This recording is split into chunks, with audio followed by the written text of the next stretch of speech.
name is Amanda Dorshow, and I'm an immigration attorney at Her Justice and the immigration mentor for Alan and Overy, meaning when I'm taking on cases, I'm the one that trains, supports, answers questions, reviews documents. I want to thank Alan and Overy today, Kate, and also JP Morgan for this great day of service that we have organized. I think we have a great day organized. We're going to start with a training about doing adjustment of status for you non-immigrants. And then what we're going to do is there will be a break for lunch, and then there'll be about an hour time for you to meet with your group to kind of review the file, ask questions, and kind of get your ducks in a row to prepare for when the client comes in from 2 to 5 to really try to do a lot of the application. And throughout this training, I'll talk to you guys about tips and what I find helpful when doing this clinic type of model. Some logistics. So I'm going to be saying out a code halfway through, and then at the very end, that's just for the recording we're doing for people that end up watching the video needing CLE credits, so you don't need to worry about the code. Also, there's a sign-in and sign-out sheet over there. Please sign in and sign out, or else then we won't be able to give you your CLE credits, and we'll try to remind you guys as well. So for today's training, there's a lot of information that we're doing today, and you don't need to memorize all of it by any means. You'll see there's our really helpful manual in there that has all of this information. It has samples of everything, every form, every affidavit, cover letter, so you don't need to reinvent the wheel. You also have the PowerPoints, and then of course I will be here. There's some other Her Justice legal assistants here, and then 2 more immigration attorneys will be joining us in the afternoon. So as you guys are working with the client and working on your cases, if you have questions, can let me know. So to start, has anyone ever done an adjustment of status application before? Raise your hand. Great. Has anyone ever done a U visa petition before? Great. Okay, has anyone ever done any other type of immigration case before? Okay, great. So some people have some familiarity. So before we get started, I'm just going to talk a little bit about Her Justice and what we do, and I'm going to show you guys a video. This is last year was our 25th anniversary, so this is still our 25th anniversary video, but I think it's a really great video.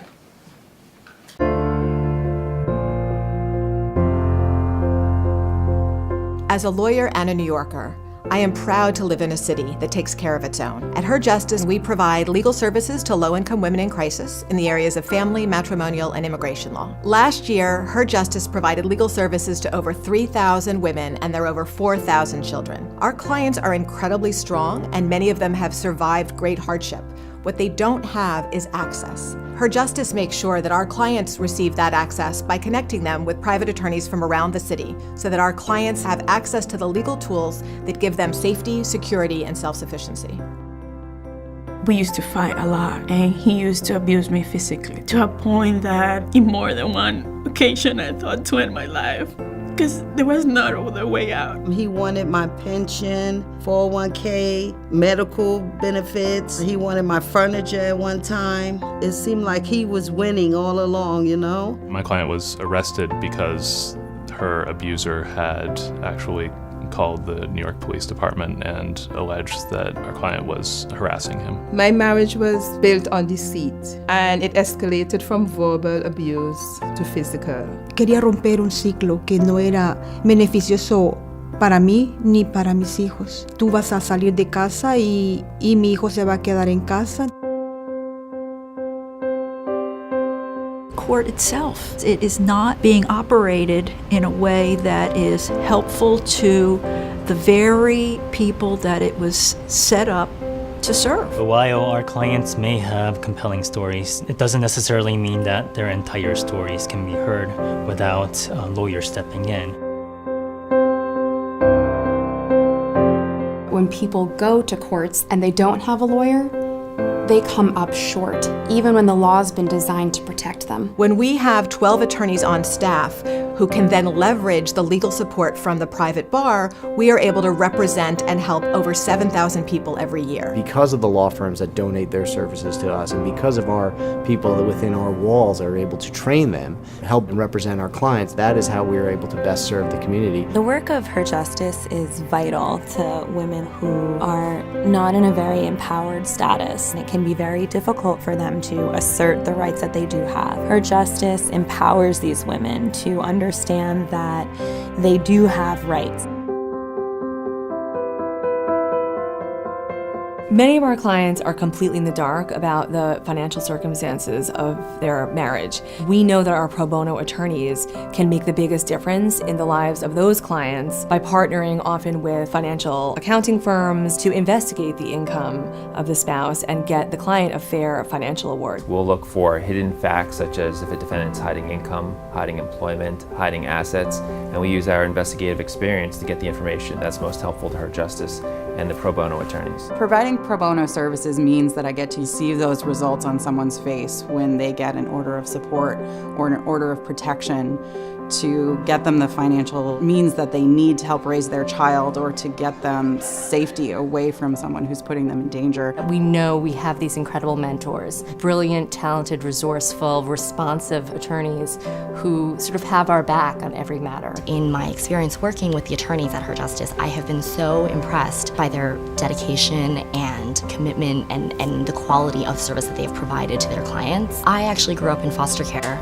in New York, and as a child, I never had access to the quality of professional and legal services that Her Justice provides. I think her life is unimaginably different because she came in contact with Her Justice. She might have been deported by now. Instead, she has status and she's living with her daughter here. If I didn't have Her Justice there to help me with the case, I would still be married to the man who raped me and tortured me. The fact that Alice's husband was sentenced to 40 years in prison really speaks to the brutality of what Alice endured. Without Her Justice, Alice would have had to face her abuser in trial alone. Judge ordered that he does not get any part of my retirement or 401k or any medical or furniture or whatever he wanted. He's getting nothing. I was an illegal immigrant. I have a work permit now. The fact that I had a social security number and I was able to have a bank account to deposit my check. It was like I'm normal. I don't think I'll be who I am today. Confident, relaxed, secure, happy. Without Her Justice, my life would be totally different. As a lifelong New Yorker, I'm proud to be part of the Her Justice community, where we shift the power to the low-income women who call us every day, who are seeking to build safer and more secure lives for themselves and their children. Ha sido difícil los cambios, pero lo importante que tenemos es la tranquilidad y estamos saliendo adelante gracias a esta agencia, Her Justice. I want to thank Her Justice for the amazing team that inspires you to put your best foot forward. I want to thank Her Justice for giving me my life back. Give her opportunity. Horia. Dignity. Shivang. Give her courage. Security. Access. Compassion. Un mejor futuro. A new beginning. Give Her Justice.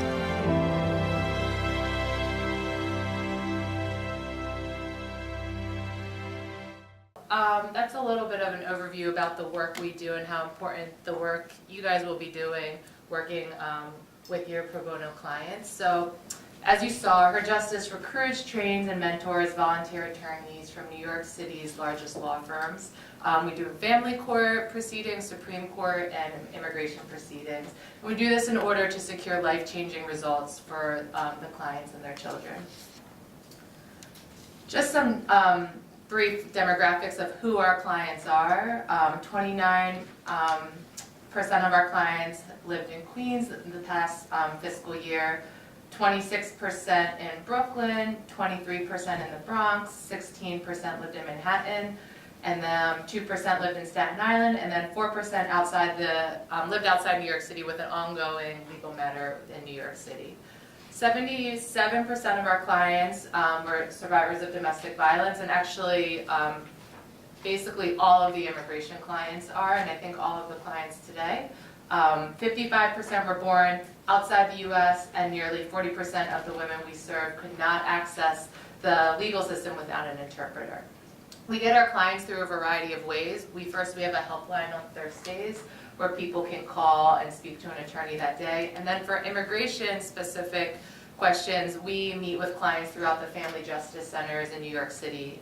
For those of you who don't know, the Family Justice Center it's run by the mayor's office, and there's one in every borough, and it's kind of like a one-stop shop for a survivor of domestic violence or sexual assault to go to receive multiple services. So there's legal services, counseling, a variety of services. So we each go a couple of times a month to each of the Family Justice Centers and do intakes and screenings, and that's how we meet a majority of our clients. So you probably see in the file reference to the Family Justice Center because likely all of your clients might have first stepped foot there to kind of get in contact with us.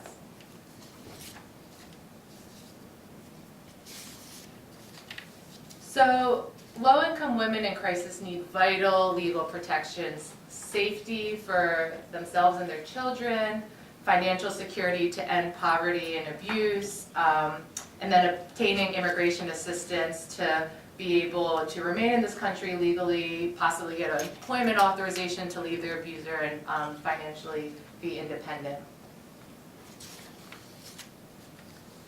So in the video, we've talked a lot about our pro bono first model, and this is one thing that I think is really great about and unique about our organization and where you guys are so essential, because working with pro bonos just like yourselves, that's how we can really leverage our reach to help as many people as possible. So if you look here, you see we're 12 Her Justice attorneys that we mentored 1,585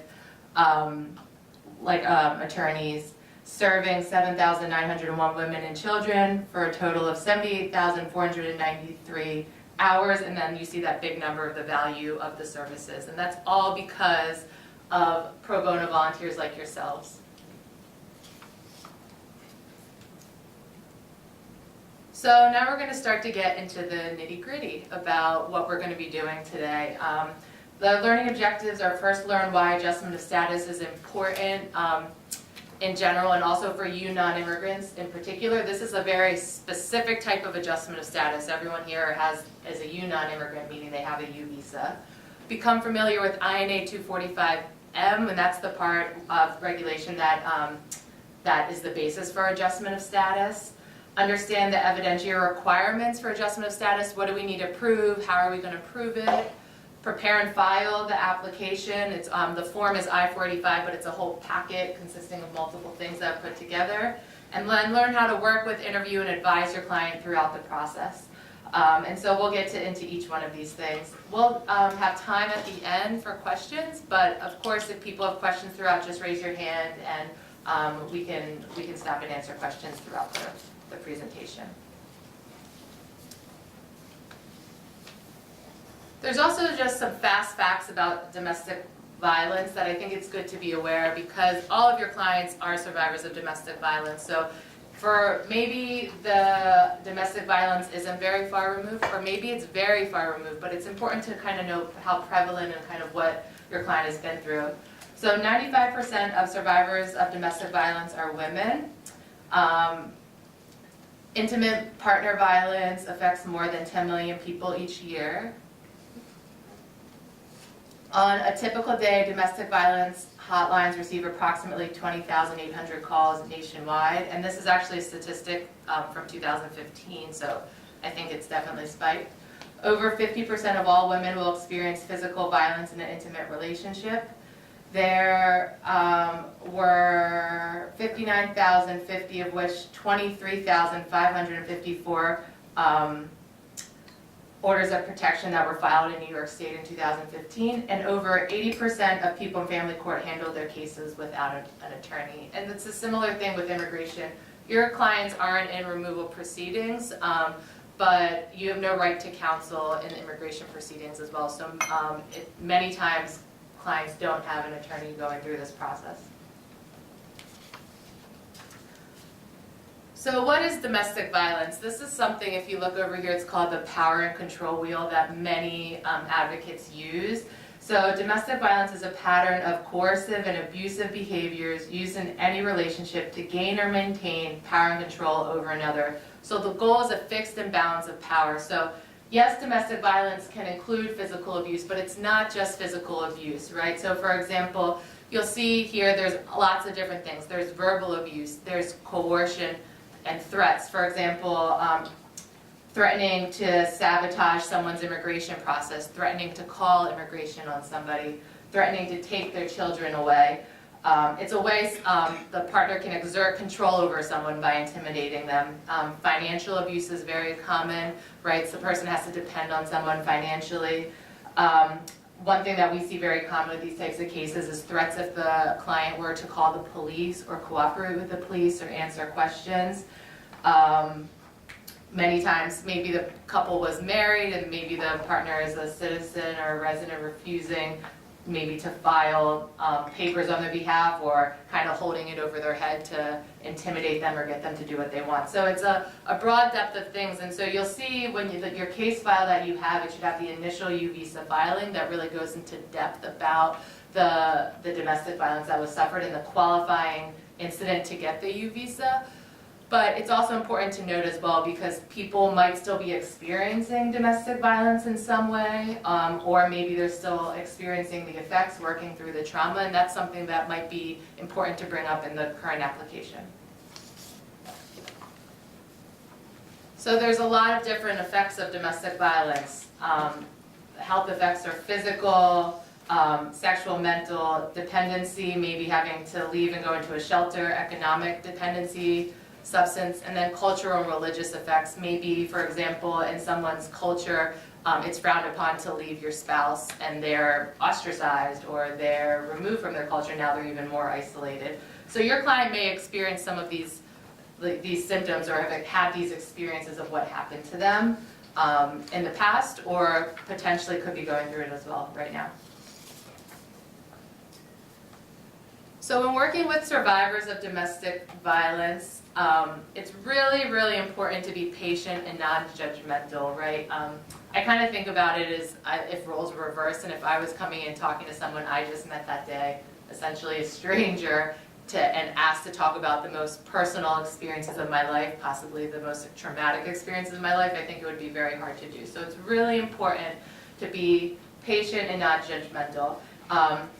Acknowledge emotions, including your own. So for example, if the client is telling you about something that was really hard for them, a really traumatic event, maybe they were sexually assaulted, physically assaulted, whatever it may be, and they're crying, get tissues, make them feel comfortable. I many times will say, thank you for telling me that. I know that was very hard to say. Acknowledge if they're having a hard time, if they need a break, just having an open dialogue. And also including acknowledging your own emotions. If you heard something that was very intense, you can say I'm sorry that listening to that must have been really horrible for you. So, acknowledge the emotions and what that person's going through. It's really important to explain your role, right? So who you are, what you're doing, what your purpose is. So today in your groups, most of the groups should be 4 people, 2 people from Ellen Overy, 2 people from JP Morgan. So that's a big group of people. So it's important to explain who everyone is and their role. And also who the ongoing contact will be moving on. One thing I always explain is I'm an immigration attorney, but I do not work for immigration. I work for you, and I explain the confidentiality provisions, because many times people assume that I work for immigration and already they're afraid or intimidated to talk to me about things. I also find it really helpful when you're asking difficult questions, kind of explaining why you're asking those questions. So saying, I want to talk to you now about the domestic violence with your husband. The reason I'm asking this is because immigration needs to see A, B, C, D. So I know this is very hard to talk about, so please tell me if you're uncomfortable talking about something. But this is why I'm asking you these things, for this reason and this detail. I feel like it's helpful then the client not just thinking you're being nosy or passing judgment. They understand the purpose of why you're asking questions and to such detail. If you're asking questions and you don't really feel like you're getting the answer you want, reframe them, right? Many times with when someone's experienced trauma, their brain, they've blocked out certain things, so they might not be able to remember such details as dates or things like that. So this comes up a lot. Maybe someone's getting dates confused, can't remember different dates, so I'll take a step back and say, okay, well, do you remember, was it cold outside? Or how old was your son? You know, we try to look at events or seasons to try to kind of narrow down. And although we might not get to December 1st, 2017, at least we could say the winter when my son was 2 years old. And that at least narrows it down. If you feel like your client needs supportive services such as counseling, or maybe they need help like with shelter or applying for public benefits, whatever, if they need additional support, please contact me as your mentor because we can connect them to those services. You're just the attorney. You're not retained to kind of fix everything in their life. All you can do is really help them with this application, but you can be the bridge to connect them to the other people that can help them with those resources. One thing that comes up a lot is clients don't think they have the money to pay for counseling, but in reality we have contacts for free counseling. So if something comes up or if you see your clients having a hard time working on this application, please contact me and we can see if we can get them the supportive services we need. Safety planning is really important if the client is still living with the abusive partner. I don't think in any of these cases that's the situation, but it's important to come up. You know, these cases take a while to process, a year to year and a half to process. People's lives continue. So if something happens, you're going to gain you're going to have a rapport with this client and they're going to trust you. And if something happens, maybe they do get back together with the abusive partner, or there's a new partner that it's become an abusive situation.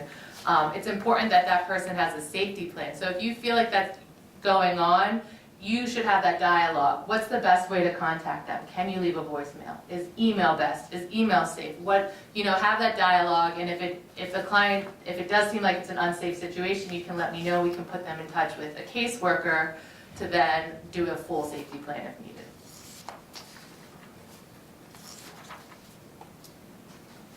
So are any questions about that, about working with your client?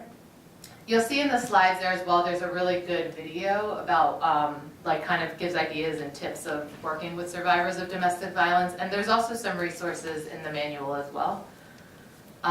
Okay, so now we're going to talk about U non-immigrant status. So all of the clients have U non-immigrant status. They've had it for the past 3 years, and their U non-immigrant status is going to be expiring generally like September of this year. So I'm just going to explain to you what this is in a nutshell so you kind of understand the process that the client went through. So to do that, let's take a step back and kind of talk about the main administrative structure of where we are, what we're doing. So if we look at the overarching agency, it's the Department of Homeland Security, and that's broken into 3 different areas. So we have Customs and Border Protection, so that's who you'll see if you go, if you fly into the airport and you go through Customs, that's who you'll show your passport to. Or we've seen in the news at the border, asylum seekers coming to the border, they're interacting with CBP.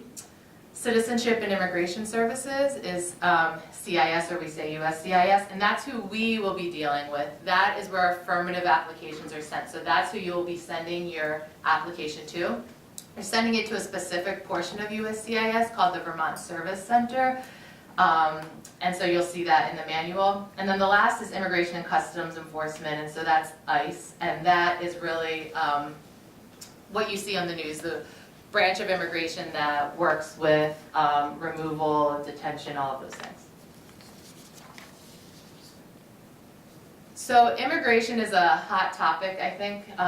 With this current administration, there's always a lot going on in the news, and so one thing that's really important is I think you'll probably be a resource for your client. There are so many rumors going on, some true, some not true, a lot of things happening in the news, and clients get really nervous. But if they have a safe, reliable person they can call, many times you will end up being that person where the client can call you and say, hey, I heard that, am I at risk of being deported? Are they going to take my green card?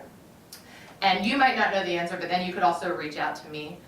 So I'm just going to give you a brief overview kind of what happened right now, or what happened with the, what's happened since our new administration. So when Trump came into office, he issued like a variety of executive orders. I think within felt like the first 2 weeks, there were 3 orders, and really created enforcement priorities. And so what that means is anyone with criminal convictions, charges, committed any criminal acts, engaged in fraud or violated any immigration law is a priority for removal. And so prior, under the Obama administration, there were priorities as well. Like if you're convicted of a crime, a prior order. But now this was expanded for anyone who has violated immigration laws. So basically anyone who is here undocumented. So say you entered here 10 years ago with a visitor visa and expired, now you're at risk for removal.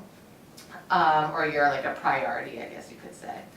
USCIS also, I guess it was this past summer, issued 2 big memos that were changing policy. One is the Notice to Appear memo, or we call it the NTA memo. And so historically in the past, if a humanitarian type of case like a U visa, a VAWA, possibly the U adjustment, was denied, unless there was like a grave risk to security, the application would just be denied. The person wouldn't be referred for removal proceedings. And now with this change in policy, with the denial, the person will be referred for removal proceedings. So that's something that we have spoken to the clients about, but it's also really important to know because you want to make sure you cross every T, dot every I, you review the underlying filing, make sure you look at everything with a close eye, because if something's inconsistent, this is our chance to remedy it. The second memo that came out is the RFE memo, which is the request for evidence. So in the past, prior, if immigration, say you forgot something in the application, or immigration had an outline question about something in the application, they would send you something called a request for evidence. And so you would generally have about, it's usually like 87 days to respond to what was missing.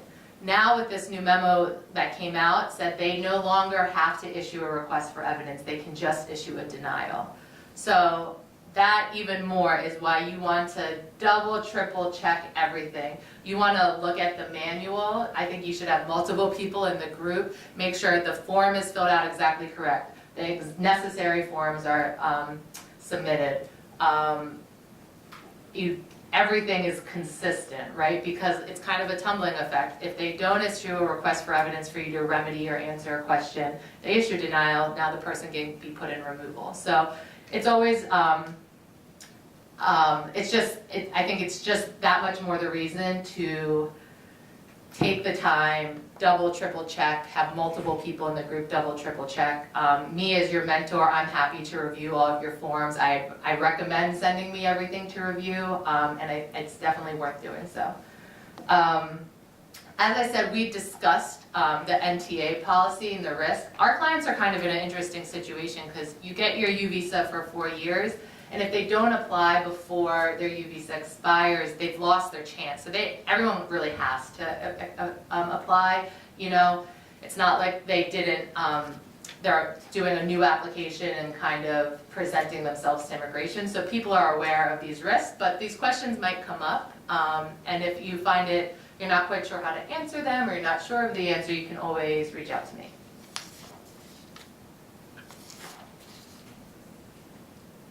Okay, so here are a bunch of immigration acronyms that I'm going to try not to use them today. I'm going to try to say out the whole thing just so everyone kind of gets used to hearing them, but you'll see it in the manual, maybe when we're talking.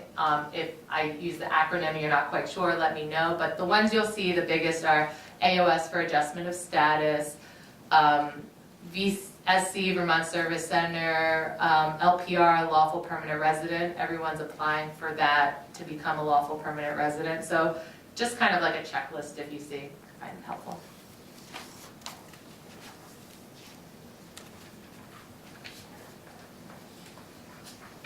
Okay, so there's different types of immigration status. So there's non-immigrant status, which is kind of more of like a temporary status, right? So you come here for a purpose, or you're here with a status for a purpose.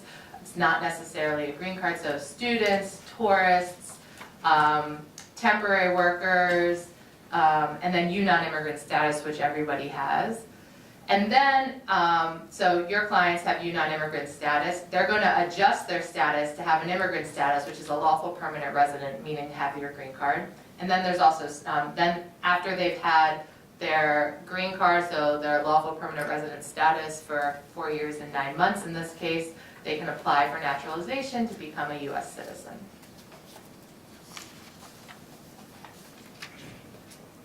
So I want to talk kind of about the history of U non-immigrant status and the purpose, because I think of all the areas of immigration law, it's kind of one of the more forgiving areas in the sense that there's a pretty broad waiver that you can apply to the case that we'll talk about. So it's from the Battered Immigrant Women Protection Act of 2000, and the legislative intent was to strengthen law enforcement and encourage immigrant victims to report crimes. So basically it was understood that even if someone's undocumented, they're still living in the community, and we want them to feel comfortable to come forward to report crimes, because that'll keep the community safe for everybody and for them as well. And that's kind of the origin of the U visa.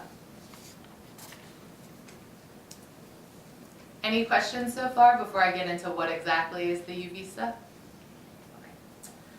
So the U visa, or U non-immigrant status, which I'm going back and forth between, is a temporary visa. It's valid for 4 years, right? It must, you must adjust before the expiration, but extensions are possible. So that's really important. You'll see in your case file there's a case opening report that kind of explains a summary of the case and the next steps. And you'll see that everyone's application generally expires like fall. I think most of them are September of this year. Immigration has to receive the application before that U visa expires, or they've lost all options. They've lost their status and they've lost their eligibility to adjust status. In this case, you'll see notes about fee waivers. The adjustment of status application is really expensive, like it's over $1,000. It might be like $1,400 or so. So we advise everyone trying to apply for a fee waiver, because all of our clients do qualify for a fee waiver. But the issue with fee waivers is immigration has gotten really strict with fee waivers and reject them nonstop lately for no reason. Recently I had a fee waiver rejected for someone that was in a shelter. It's kind of hard to predict when one will be rejected or not. So you're going to hear me mention this and emphasize this multiple times today, and you're going to see this on the PowerPoint. If you're applying with a fee waiver, which I recommend everyone trying, you want to send the application by May 5th. So although it's way before the deadline, that gives us enough time for the application to be rejected and then for us to resubmit it with a fee, right, without losing the deadline. So you'll see that in the case opening report. We'll talk about it some more. We'll talk about what the fee waiver is, but May 5th is what everyone's internal deadline is, and if there for some reason the application can't get out by then we're going to want to submit it with a fee to avoid that risk of missing the deadline. So the U visa allows non-citizen victims of crime to stay in the U.S., obtain employment authorization, so all of your clients have an employment authorization card that's valid for the same time as the U visa. It also helps certain family members to obtain status, so certain children, in all of our cases, some of them have children that were included as derivatives in the application, so they might have been abroad and they came here and received the same U visa status. And then after 3 years with U non-immigrant status with the U visa, while you're here in the U.S., you can apply for lawful permanent residency, which is what we're doing today. There's a statutory cap of 10,000 U visas per year, so immigration can only issue 10,000 per year. And as a result, there's a long wait list. I think most of these were filed in maybe 2012, 2013. But right now, for people filing U visas, it's estimated about a 10-year wait for it to be adjudicated. So there's a very long backlog.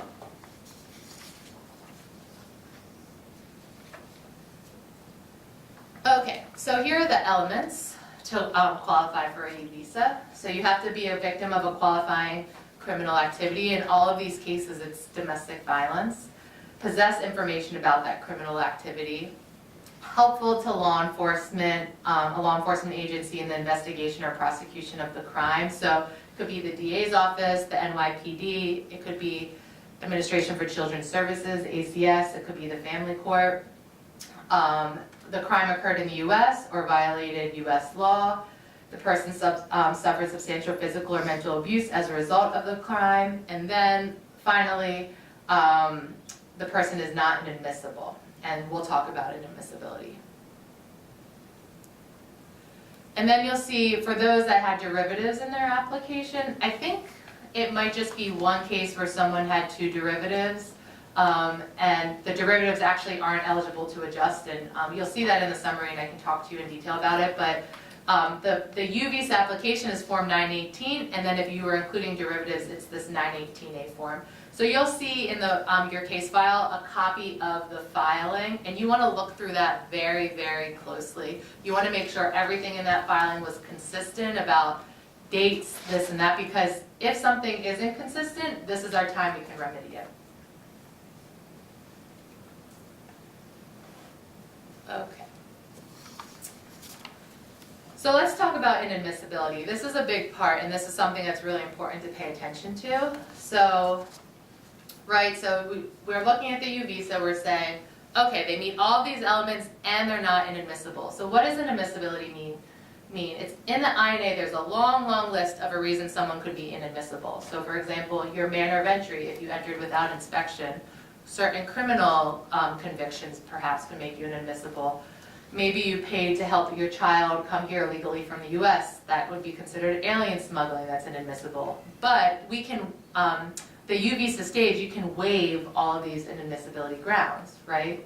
So it's important to make sure at this point that all the correct inadmissibility grounds were waived initially, because if not, we're going to need to ask immigration to exercise their discretion and waive it now. Because if we say we don't pick up on something maybe that was looked over the first time around, that could hurt someone down the road when they naturalize and kind of unravel their whole status. So it's important to look at it. Also in the event that people's lives have gone on in the past 4 years. So for example, say something came up since they got their U visa status, they've gotten a ticket or they've been arrested, whatever it may be. You want to make sure that that doesn't trigger a new ground of inadmissibility. Immigration has, yeah. So when you say waive, it's USCIS that has to waive the ground at the initial application stage? Yeah, so when I say waive, it's a specific application that you'll see. So when you look at the initial filing, there's the 918 U visa filing, and then on Form I-192, that's the application for the waiver. And on that application, the grounds, you specifically ask for the waiver. Oh, okay. Yeah. Can I ask another question? Yeah. Are we supposed to be able to understand if someone could be inadmissible or not by looking at the documents? So yeah, it's a great question. So there's really good checklists in the application or in the manual, so that can be red flagged. We've also screened all of these clients, right? So we've tried to screen for all of these things, but many times things come up. Maybe they didn't think to tell us, or they were afraid to tell us, and as you get more comfortable with you, they tell you. So if something comes up that like is not in the initial application, like maybe she says she brought her nephew here illegally, but that was never mentioned in the initial application, that's when you're like, oh, this seems a little odd, and then you can just contact me and we can assess if it's an admissibility. So no, you don't need to know all the admissibility, but it's good to keep an eye out. Like things that to keep an eye out are definitely arrests, tickets, contact with immigration that wasn't disclosed on the initial application, helping someone come here illegally, things that might come up, yeah.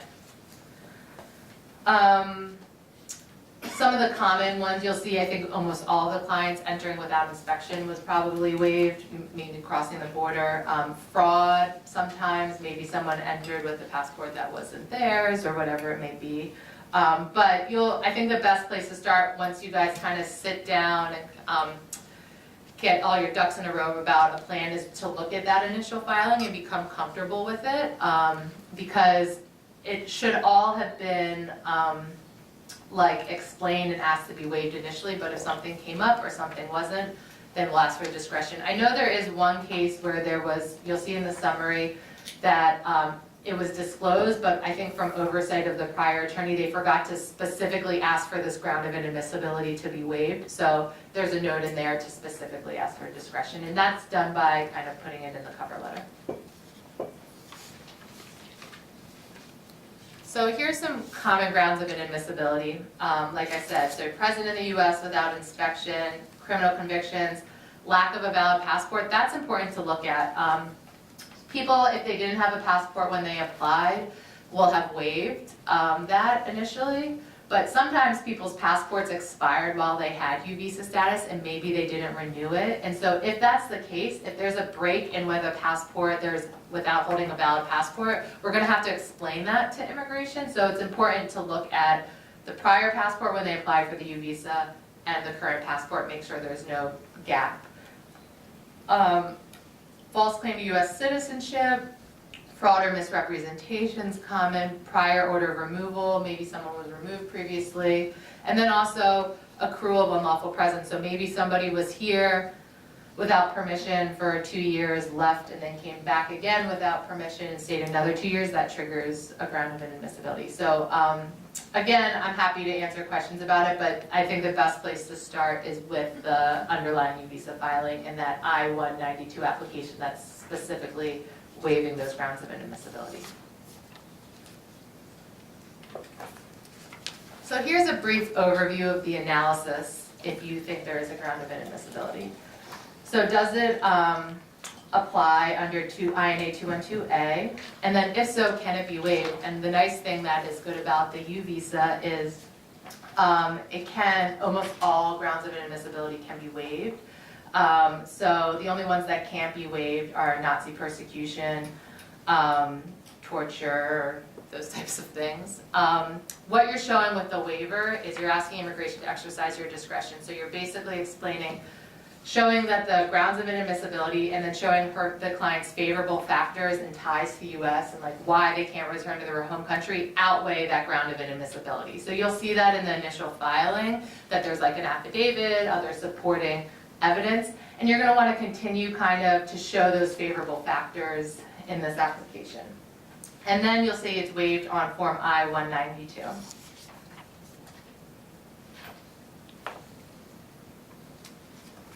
Okay. So these are considerations for the Form I-192 that when the person the team did the initial filing, they took into consideration. So, for example, say someone had multiple DWIs, right? They would assess the risk of harm to society if it's a risk, and then rehabilitation. Maybe they started going to AA or whatever it may be. The seriousness of the criminal or immigration violation, like for example, is it entering without inspection or is it a felony conviction, right? Those are different levels of seriousness.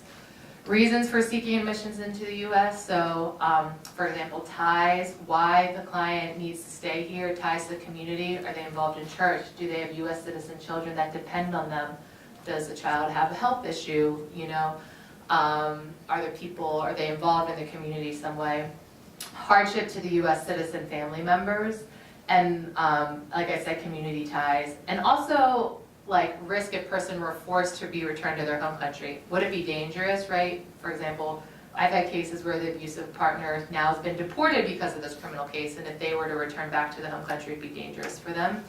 Or maybe the client gets extensive therapy or ongoing treatment because of the domestic violence.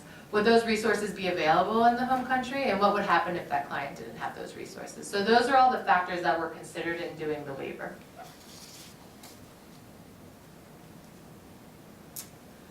So this is just a brief timeline that I've mentioned, but you file the U petition, and so what these clients went through is they filed the U petition, and right now it's taking about 5 years to get to the second point of deferred action, but at the time it was more taking like 2 years, and so basically what happens, you file the petition, immigration looks at the application, and when they look at the application, if they think you qualify for the U visa, they'll put you on the waiting list to get to your number, right? Because you can only get 10,000 U visas. And if they do that, you have something called deferred action, and that's when you get a work card. So many of our clients have had a work card for some years now prior to getting the U visa because they had deferred action. Then you stay in deferred action until you get the decision on the U visa. And when you get the decision on the U visa, that's when you have U non-immigrant status. So you remember you have this status for 4 years. And now you're eligible after 3 years holding U non-immigrant status while you're present in the U.S. to apply for adjustment of status. So we're in that green box right there, the LPR Act. Excuse me? Yeah. Maybe I'm just reading this, but to a certain extent, it's kind of better to be in the deferred action stage because then you don't have the 4-year shot clock before you have to get an adjustment, is that correct? So the question was, it's better to be in the deferred action stage because you don't have the 4-year shot clock. And I see what you're saying, but not necessarily, because deferred action isn't like a status like a U visa is. Deferred action really is, it's immigration saying, hey, we know you're here and we're choosing not to deport you right now, so they could just take it away at any time. So the U visa is like an actual status. But it's definitely better to have that than nothing, right? And that's an issue clients are seeing now that are applying, because it's taking like 5 years, 4 to 5 years for immigration to even open the file to put someone, give someone deferred action. So during that time, the client just has an application pending, right? So there's an uncertainty at that time. Yeah. What's the current rate of approvals versus denials, like approximately on what we're doing today, the adjustment of status? Yeah, so the question was, what's the current rate of approval versus denials? And you know, this is a very hard question to answer because a lot has changed with this new administration. Prior, as long as like nothing crazy came up, like while the person held the U non-immigrant status, so like maybe no crazy arrests, or even if there were arrests, but nothing like really egregious, usually there wouldn't be issues. But now we're seeing issues with every immigration trying to create issues. So for example, one thing that we've been noticing is immigration actually sending requests for evidence or denials for cases where someone might have had like a criminal conviction or 15 years ago that was waived, and now they're deciding to use their discretion. So it's hard to say, but it just goes to show we want to put forth the most compelling applications possible, kind of, you know, you're going to show everything you need to show, but then you're also going to highlight and humanize them as much as possible, you know, to make immigration understand why they need to exercise their discretion.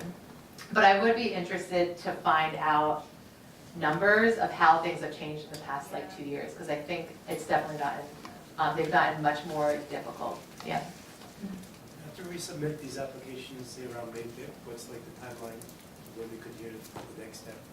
Yeah, so the question was, what's the timeline? So, and I'll get to this in more detail, but right now immigration, our adjustment applications are taking like a year to year and a half to process. If there's a request for evidence, it might take longer, but around that, yeah. And one thing it's important to note too is the person's U visa expires, but once you submit the adjustment application, they get an extension. So they'll have that still. Okay, so I'm just going to read a quick code because we're going to get into the adjustment of status portion now. This is what everyone needs to know for today. So the code is 6669. And how about, it's 10:54, how about we just take like 5 minutes real quick to stretch our legs? Does that sound good?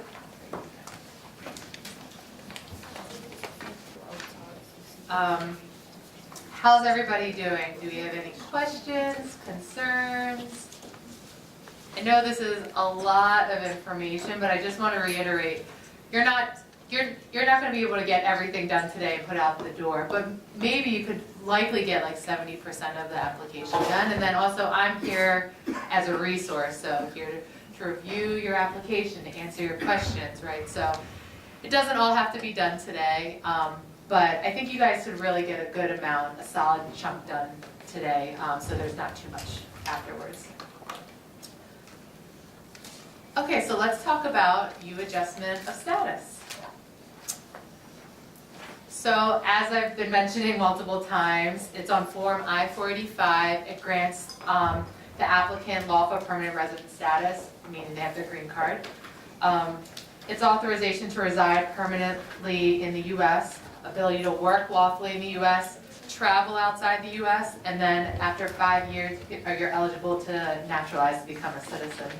So most of your clients right now will have had a work authorization. They have a work authorization, but the big thing is they haven't been able to travel. I'm going to talk about it, how technically there is a way to travel on the U visa, but we don't recommend it. So I think that might be one of the biggest things your clients are going to think, like, oh my goodness, the moment they get their green card, is there someone they want to visit, whoever may be. Many of our clients have not seen their family in years, 10, 12, 15 years. So that's sometimes one of, I think, the nicest things when the person gets their green card and they get to see their grandmother or their mother or whoever it may be. So the authority is 245M of the INA, and then also you'll see these are the citations for the CFR, and all of this is really broken down in the manual. And you'll see when you, in the cover letter and the packet you'll put together, we have samples citing the proper authority. Okay, so this type of U adjustment of status, this type of adjustment of status, it's unique, it's its own thing.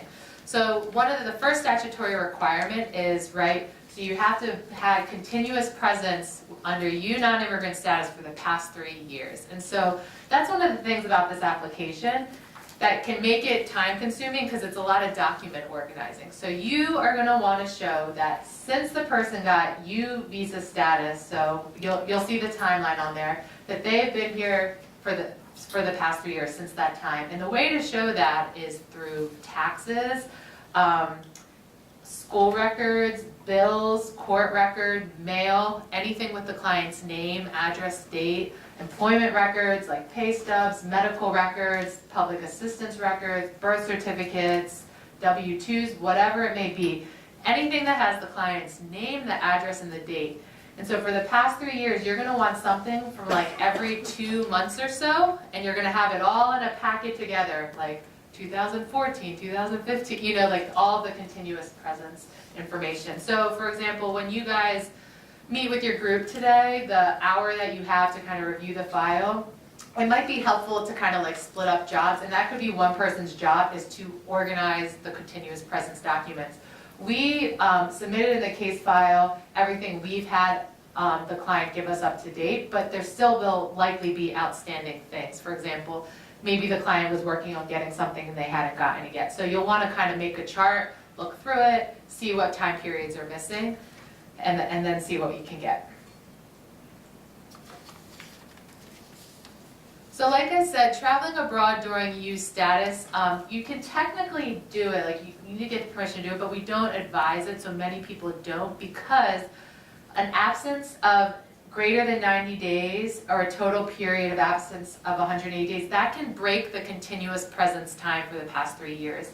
And what happens is if someone travels under their U visa, they have to ask for like admission into the US, so they actually from the embassy have to get like an actual U visa back in their passport to come back. So it's not like re-adjudicating it, but it's kind of like a procedural thing. And sometimes that can get someone stuck, that can take some time. And so if you're outside for more than 90 days, you break your continuous presence, now you got to start over with your U visa and you might possibly need an extension. So that's why we don't advise people to travel. Clients have traveled in the past. For example, if there's an emergency, like if it's worth the risk to them, they definitely have traveled. But we don't advise it. We've asked all the clients, I'm pretty sure all of these clients have said they hadn't traveled, but that's something you'll want to verify with them again. And if they have, then come talk to me and we'll just make sure that it doesn't start a gap of the continuous presence. If their client has traveled, you're going to need to provide all that information, the dates of departure and return, the manner and place of return. I-94 is like the admission document, and then the proof of the admission. The next statutory requirement to adjust status for U non-immigrants is no unreasonable refusal to cooperate. So, right, as you'll see, all of these cases, there was a qualifying crime, and they cooperated, we'll say for this example, with the NYPD. And the way we show the cooperation in the initial filing is the NYPD cites something called a certification, which is an immigration form. It's called the 918 Supplement B, that they filled out and signed saying that that person was helpful in the prosecution of the crime. Many times, so what we have to show with the U visa is that they still have not refused to cooperate. There was no unreasonable refusal to cooperate. Many times this hasn't come into play because the case is over and the client hasn't been asked anything about it, right? So the most common response is, you'll see you're going to do an affidavit in this application, is addressing it in the affidavit, explaining like, the case has been closed, I have not been contacted by law enforcement. If I were to have been contacted, I would continue to be helpful, right? Something like that. If something comes up and your client says to you, oh wait, actually the NYPD did call me a year ago, but I never called them back, that's something we want to think about, because that means the certification could be revoked. But many times the case is closed and they haven't heard anything. If they were asked to cooperate and they didn't, we'll want to understand why, like, wasn't an unreasonable request, and that's likely what we would argue. And then in extremely, extremely rare circumstances, we sometimes will get a new I-918 Supplement B, which is the certification. But that's very, very rare. You guys do not have to worry about, don't think that's something you have to do. If that's something we think you should do, we'll tell you specifically. Generally, it'll likely be the affidavit. Yeah. Is this only for like the underlying crimes that are the elements of getting the status adjustment, or is this in general? Like if you were a witness to a random crime, you have to cooperate? Oh, great question. So is it just to the underlying crime for the U visa, or any crime? And it's just to the underlying crime. So in the certification, you'll see in the filing, they list the underlying crime, the date. Yes. And then USCIS's discretion, and this is where things get a little hard, where I think immigration's been making things a little difficult lately. So although U adjustment applicants aren't required to show that they are admissible, USCIS can take into all factors, including acts that would otherwise render someone inadmissible, and making a discretionary decision. So it's discretionary if they want to give someone adjustment of status. So you want to show based on humanitarian grounds, family unity, or it's in the public interest that they should be granted adjustment of status. So that's kind of where we've been seeing the issues that I spoke about earlier, where immigration's been making an issue, saying they're bringing up an arrest from 15 years ago or tickets from 10 years ago that were initially waived. They're challenging it, saying it's under their discretion, they don't know if they should grant this person adjustment of status. So the main way you're going to show this is through an affidavit of the applicant. You'll see a sample affidavit in there that you'll do, discussing their ties to the U.S., maybe how they've rehabilitated or the steps they're taking, their goals for the future, all the positive qualities, right? You want to show, like, why would you want this person to be your neighbor, right? What has this person overcome, and why can't they go back to their home country, right? And so you'll present that in an affidavit. Additionally, maybe say they go to church, maybe you could get a church letter to show their involvement in the community. Or maybe they have U.S. citizen children and you have pictures of the client with the children you could submit together. Like, I think pictures are really good because it humanizes somebody. Then if something has come up that, like, say, hasn't been waived, or maybe there were previous arrests, if there's equities or things that are important, like to show rehabilitation, maybe there was like a disorderly conduct arrest or some sort of violent arrest, but the person goes to regular anger management classes. You know, those are all really good things to include. So yeah, it's something to look at. You'll see it's going to be slightly similar to the I-192 affidavit that's in the waiver application, but it's kind of talking about now, like, what are the humanitarian grounds, the reason why the client immigration should exercise their discretion now and grant them adjustment of status. Any questions about that? And that's something I think too, you'll talk with the client today that they might be able to get documents and bring back, right? Like, you'll talk to them today and kind of understand their life, their circumstances, you know, what are their goals for the future, what have they done in these past 3 years to really flesh that out. For cases with criminal convictions, especially if convictions have happened within the time the person got the U visa, so it wasn't waived, or after they got the U visa, we will need to show an exceptional and extremely unusual hardship if adjustment is denied. So it's kind of like next level of what we need to show the hardship. Immigration's, I think, especially difficult with exercising discretion with serious violent crimes, sexual abuse of a minor, drug-related crimes, security, terrorism-related concerns. Like, historically, that's what we've seen USCIS have issues with. But lately, like I said earlier, we've been seeing them create issues of things that we've never seen in the past. So I think we just kind of want to put all hands on deck, because they're really, it all kind of depends on the adjudicator you have, I think, and it's really unpredictable now how immigration responds.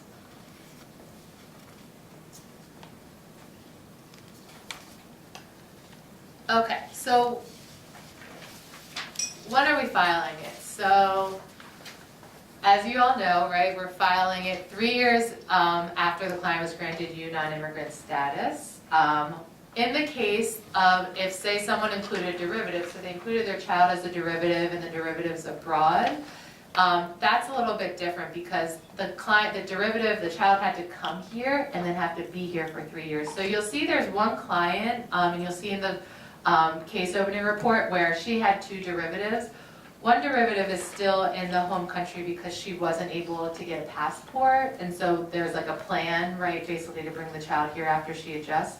But the other one, the son's here, but he came here, it took him a little longer to come here, and he hasn't had the 3 years yet present in the US. So her justice will be doing an extension for the son to get that extra month he needs for the 3 years to adjust his status. So the team working with that case, you'll see it in the summary, and we can talk about it.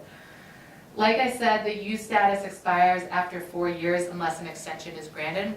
So we're not filing extensions for any of these cases, so we have to, as I'll say a million more times, we have to make sure an application to receive before the U visa expires or they've lost their opportunity. And so, yeah, you can't file after it expired. So again, May 5th is our internal deadline for filing a fee waiver, so we have that buffer if it's rejected. Okay, so here are the nuts and bolts of like, what is this application, right? So you're gonna put together a whole filing to send to immigration. So it's gonna include identity documents such as the passport, so current and all previous passports. So all passports for the time that this person has held U non-immigrant status, and you're gonna want every single page of the passport photocopied and included. The birth certificate, which should include an English translation if needed. The 797 notice of action, so those are the approval notices. You'll see that in the manual, so you'll see the U visa approval notice, the I-192 approval notice. On the approval notice, you'll see in the manual for the U visa, there's something on the bottom right-hand corner called the I-194. It's almost like a new admission document, and so I'll point that out to you, but it's all in the manual to show you how you need to use everything. If there's crimes, the dispositions of arrests. Then in the client file, you'll also see, you don't need to include this in the filing, but you'll see the previous applications. And again, that's when you'll want to review everything to make sure everything's consistent. All the grounds that, like, you're aware of the grounds that were waived. If something came up that wasn't waived, we can address it. One thing to note, the client's going to have to do a medical exam, and so the medical exam is done by a USCIS authorized civil surgeon, and it's put in a sealed envelope, and you send in a sealed envelope. Generally, what we used to do is we would send in the medical exam with everything, but medical exams are only valid now for 2 years, and in cases, if a case is delayed, that medical exam will expire. So what we're advising people to do now is not send in the medical exam. We've confirmed and it's been told if you don't send in the medical exam, that's not something that will get the application denied. But then as the case is coming along getting processing, they'll send the request for the medical exam. And that's when the client can go and get it done. Medical exams generally are around like $300 to $400, so that's why we don't want to send one that's expired. We can give you recommendations to go, but you can also look in line and put in the client's zip code. And all the civil surgeons in that area will come up. And also if the client is unable to pay for the medical exam, let us know. We can see if there's ways that we can help get part of the funds or all of the funds covered. Okay, so this is the approval notice for the U visa, right? So if you look at the top, it says case type I-918A, petition for U non-immigrant status, and then the bottom notice type approved. And then you see at the bottom, like, valid from November, I can't even read it from here, but from dates to dates, that's the time the U visa is valid for, right?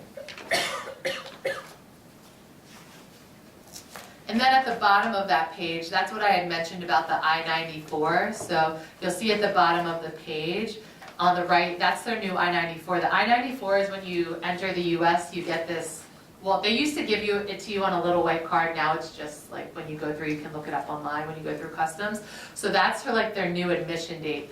So the important thing about that is when you're filling out the 485 form, you'll see in the sample, we'll show you where you're gonna write that admission date. There'll be like, it's an annotated example that we have, but I just want you guys to see it. And then again, you see on the left-hand side, right, there's the receipt number, but then valid from 11/29/2012 until 11/28/2016. So that's the period of time the person has the U visa. In the application on the 485, there are a lot of questions. Some are kind of odd, the questions, but all of these questions need to be answered, read to the client and answered correctly. So questions are, have you ever been arrested, cited, or detained? Do you plan to practice polygamy in the US? There's a broad spectrum. There's also, I think, Spanish translations of those questions in the manual as well. They keep updating the form, so the Spanish translation might, like the numbers of the questions might be a little bit different, but it has the language if you need, because the language can be dense. So you need to answer all of these honestly. If you answer anything affirmatively or you write unclear, so for example, see question 26 over there, we wrote unclear. You could leave something blank and write unclear if you don't know if it applies. So if it's answered unclear or affirmatively, at the end of the application, you're going to need to give an explanation about it. Okay. Also, just going back with the questions, this is the time you're going to want to make sure your answers are consistent to those questions on the 485 with the underlying application. That's because one of those things immigration is going to do is they're going to compare and they're going to want to see if there's inconsistencies or not. And if there are, it could create a problem. So that's one of the areas where looking at the underlying application and being familiar with it is really important. Any questions about that?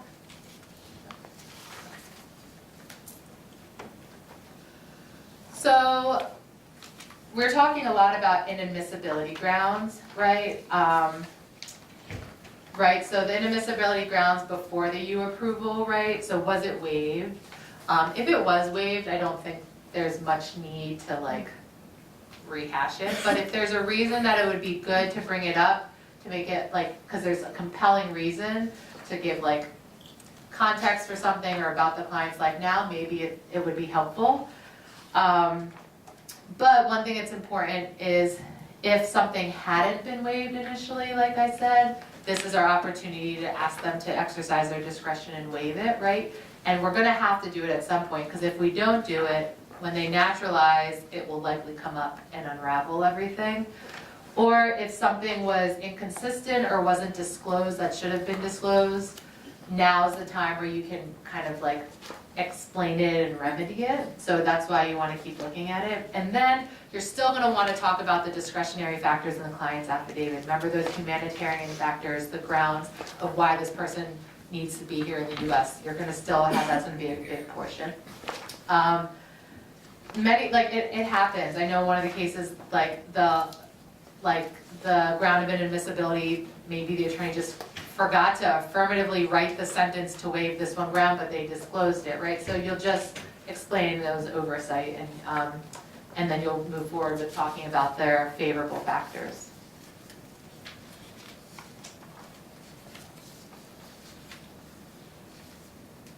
Okay, so if inadmissibility grounds come up after the approval, so they weren't waived, this is the kind of analysis you're going to do, but speak to me first and we'll kind of make a plan how to do it. So we're going to want to disclose it. We're going to want to ask immigration to exercise their discretion and waive it.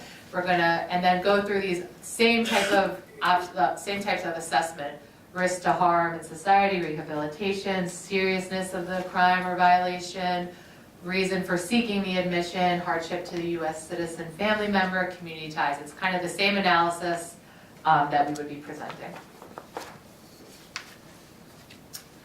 So there's lots of forms required.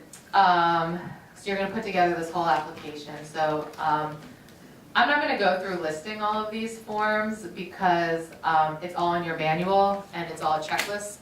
But you'll see, like, we note there the medical exam later. You also see, so you're doing the green card application, the corresponding forms, but also you're gonna do a new employment authorization application based on the pending green card. And that's just because this is gonna take a while to process, so they will get a new green card a new work card while they're waiting for the application to be pending. One thing to note is USCIS is always updating their forms, like always updating it. And many times it looks exactly the same and you don't even know, you wouldn't know a difference. So you wanna make sure you have the most recent version, because if you don't, they'll reject it. So the way to look is if you go to USCIS's website, you type in, say, Form I-485. When you go to the website, there's a part that will say edition date, and it'll tell you the edition. So like, I think right now it's like December 23rd, 2017 possibly. And then on the bottom left-hand corner of the form, that says the edition date. It's a little deceiving because the top right-hand corner of the form says edition and a date, but that's not the edition date, it's the bottom left-hand corner. And that's something I will double check as well when you send me forms to review. The fee waiver is on form I-912. Yeah, and so as you see, the fee is $12.25, so it's pretty hefty, so that's why we're doing the fee waiver form. And so there's 3 different bases to apply for the fee waiver. And let's just go into that real quick. So you basically need to show the form and then the supporting evidence. And depending on your supporting evidence is what your basis is for the fee waiver. So the first option is you yourself receives a means tested benefit. Medicaid, your client perhaps receives, right? Proof of that means tested benefit, that's a simple way to do the basis for that fee waiver on that form.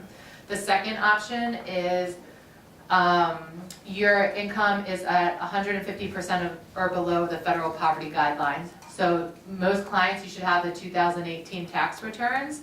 If you Google the poverty guidelines, they fall within that. That could be your basis, including the 1040 tax returns. And then the very last one, basis, is for financial hardship. This is the basis that I find the hardest to get approved. That's just showing basically you break down all of the income the client has each month, all of their expenses, and then provide proof of all those things. So bills, lease, checks, whatever it may be, and explain it all, and explaining why they don't have the money for the fee. And so as you guys are looking and you're working through today, I'm happy to look at what you guys have to help decide what's the best basis for the fee waiver. Again, you'll see it again, May 5th is the date we want to file with the fee waiver to have that buffer. And that will just go in with the application basically. So I've kept referring to this affidavit that we're going to be doing, and this affidavit is going to be used for a lot of things. First, it's going to talk about the continuous presence, explaining the client got her U visa status on this date, has not left the U.S. since. She hasn't refused to continue to cooperate with law enforcement, and then the big chunk of the discretionary humanitarian factors, and then, if applicable, any new admissibility grounds. So your affidavit's one of your biggest things where you can kind of like lay everything out in a compelling and understandable way for the adjudicator to understand. And then if the client doesn't speak English, I think all of the clients are Spanish speaking and one client is English speaking, so you'll need an affidavit or certificate of translation for the person doing the interpreting. And there's a sample of that in the manual. In the event that a client might not have a passport or a gap in time without a valid passport, I think that might be coming up in a couple cases. Also in the affidavit, you can either explain in that affidavit why there's this gap in time, or if it's helpful to do a separate affidavit, like if you think there's too many things going on, you could do a separate passport affidavit, whatever you prefer.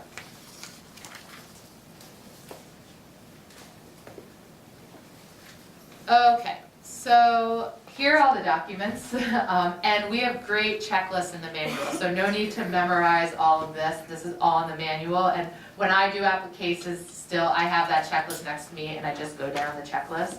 So the identity documents, the proof of status, the continuous presence, and then the proof that positive discretion is warranted, and we've kind of talked about all that, so I'm not going to go into detail. But I think when you guys meet for the hour before the client comes, this is a good time to kind of organize out what you have, what you don't have, what you would like to see if you can get, because then when the client's there, you can spend all that time getting the information you need and doing what you need to do.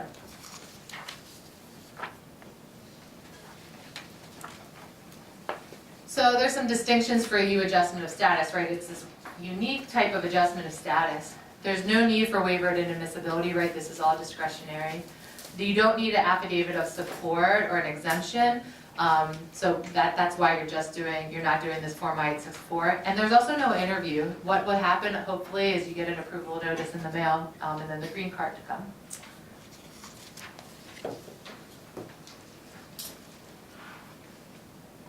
Okay, so let's talk about the practical considerations and kind of like the nuts and bolts of today. I can tell you guys kind of what I have found effective in doing clinics. So you're going to meet with a client, and I don't think anyone has derivative children included today. But each client, if you did have derivative children, each client would have their own application. There is a mother and daughter, and we put them on separate teams because they have their own applications. Attorneys are going to need to fill out forms, compile the affidavit, compile the cover letter, an index of evidence, right? The idea is you want to spoon feed this to immigration. You want them to open the application and just be able to understand everything very, very easily. Understand what continuous presence documents they have from each year, from what time, understand the favorable factors. You want to make it as easy for them as possible. What I recommend, and obviously anyone can do what they think is helpful for your group, but I find it helpful if you break up the job. So if there's 4 people per team, one's an interpreter, like for example, one person could be in charge of the affidavit and getting that information. One person can be in charge of organizing the continuous presence documents and charting what we have, what's missing. And then one person could be in charge possibly of maybe doing the forms, which is including the fee waiver application. So that might be something I found useful with breaking up, kind of dividing and conquering.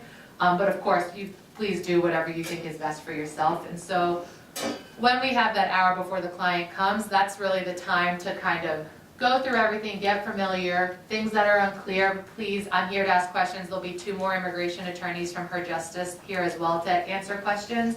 And then I think if you can make a plan, then you can kind of hit the ground running when the client comes in. The client will come in, you'll explain who everyone is, explain the role, explain what you'll be doing today, have the client sign the retainer with Allen and Overy, and then you can kind of get started. Like I said, I don't think you could get the whole thing done today, but I think you get a solid chunk of it done, majority of it done if you kind of have like a game plan and organized in that hour before.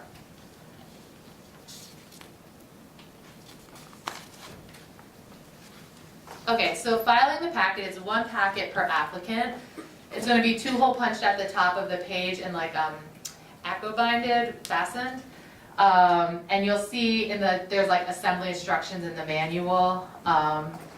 You're going to want to use colored pages to divide the exhibits so it's clear. Immigration has told us they don't like the exhibit like with the tabs on the side. They don't like anything sticking out, so that's why we say colored pages. You're going to have like a cover letter, then you're going to have the G28 form, the I-485 form, the fee waiver, application with supporting evidence, and then you're going to have an index of evidence with all of your stuff, basically. But that's all in the manual as well. After filing, you should receive a notice within 2 to 3 weeks. And if you received the notice, that's great because that means the fee waiver was accepted and it will say fee waived. Once they receive that notice, the notice has an EAC number, so that's the tracking number. And with that, you can sign up for automatic updates to know like when something happens with the application.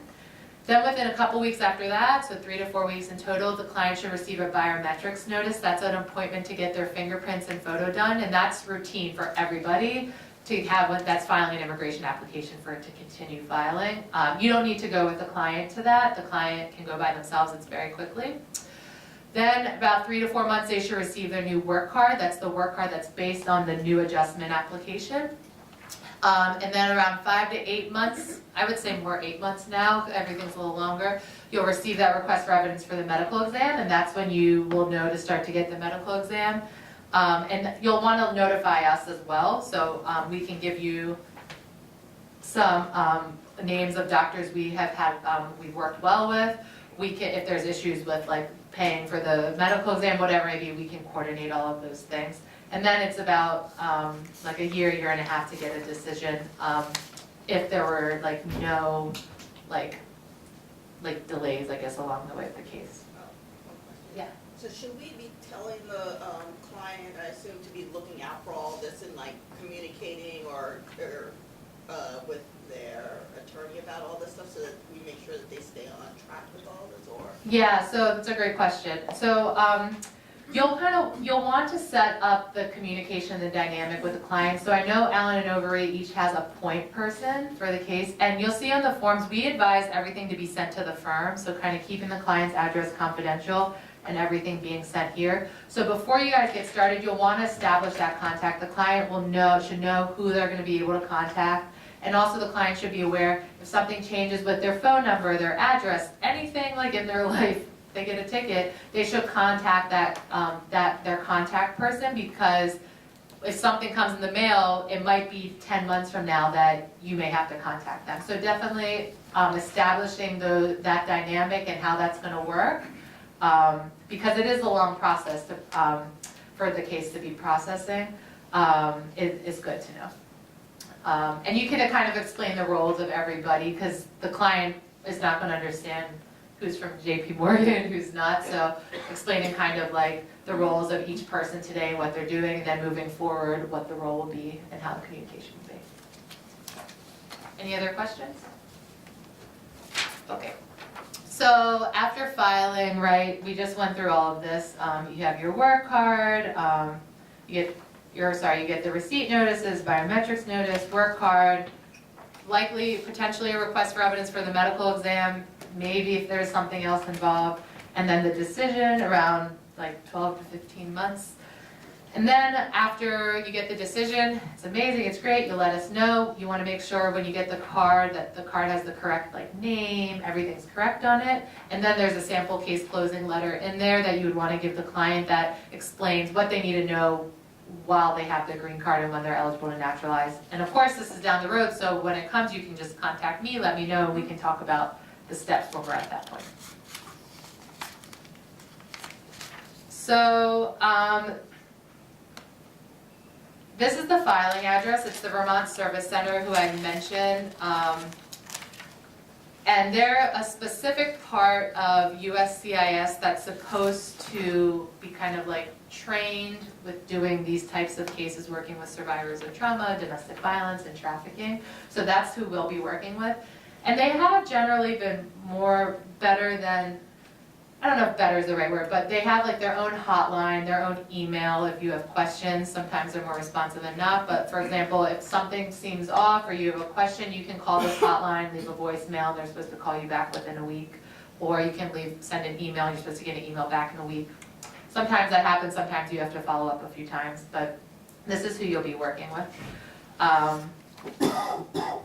Here are also the resources, so the forms, it's a website for the forms, or if you just Google the form name, it'll come up right away. You can check the case status online once you have that EAC number, the receipt number. There's also a website to check processing times. The client likely will check in. I think it's helpful once the application's filed. I always tell my clients, call me in like 3-4 months. Let's just touch base, right? So the client knows you didn't forget about them. If something changed in their life, like, oh, by the way, I got a parking ticket, now there's the communication. So I think it's good to set up kind of that infrastructure and that dynamic with the client once it's filed. And many times they'll ask how much longer, so you can look at the processing time. So I say around 11 to 15 months, 12 to 15 months now. That can change, right? So it's good each month to check the processing times. There you'll see immigration. There's a hotline if the client's concerned she might have court. I don't think that's come up with any of these cases. That's the number for the VAL hotline for attorneys only. And then also there's the email over there that I just mentioned to you guys. Any questions? Yeah. So if they do get a ticket or something like that after we submit, is that something they have to add in an addendum or something? Yeah, so the question was, what happens if they get a ticket or something after it's submitted? Possibly, right? So it depends on the situation. So definitely contact me right away, and then we'll assess, like, likely, maybe, depending on what the ticket's for, the severity of it, we'll assess if we need to amend the application or not. Yeah.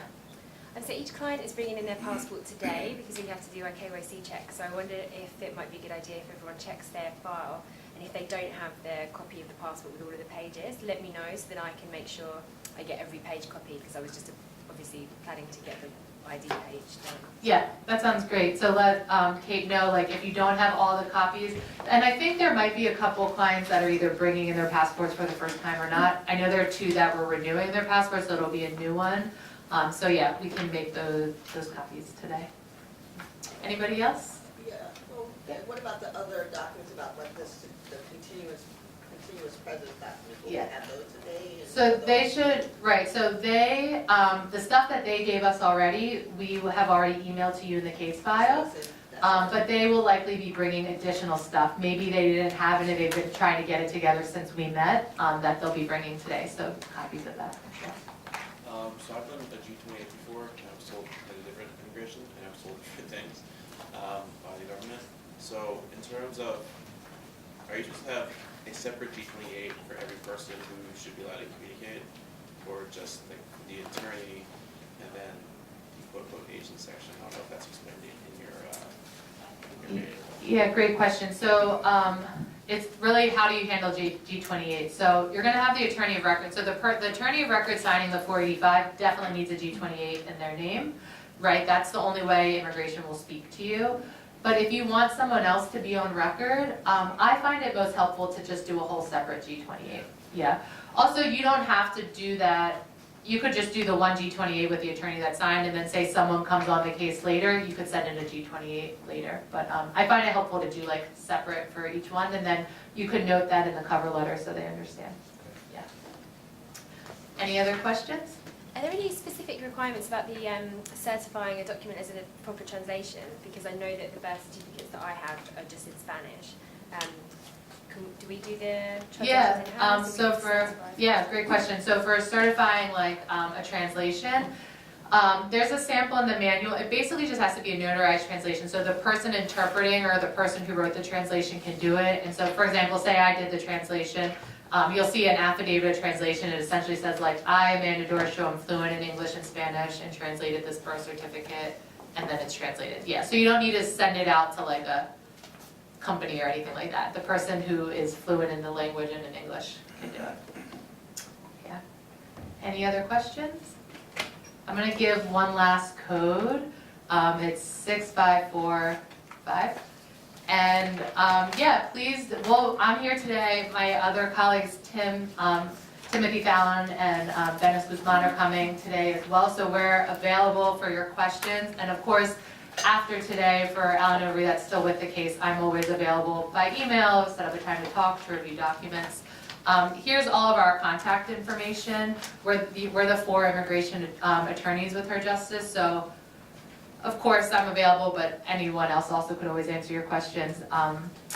But yeah, I think that's good. If there's any questions kind of about the structure, kind of what you want to do with that hour, I'm happy to talk to you and look at your specific case if you're not sure where to start, Kim. Okay? Thank you. Really quickly too, before everyone goes to lunch, everyone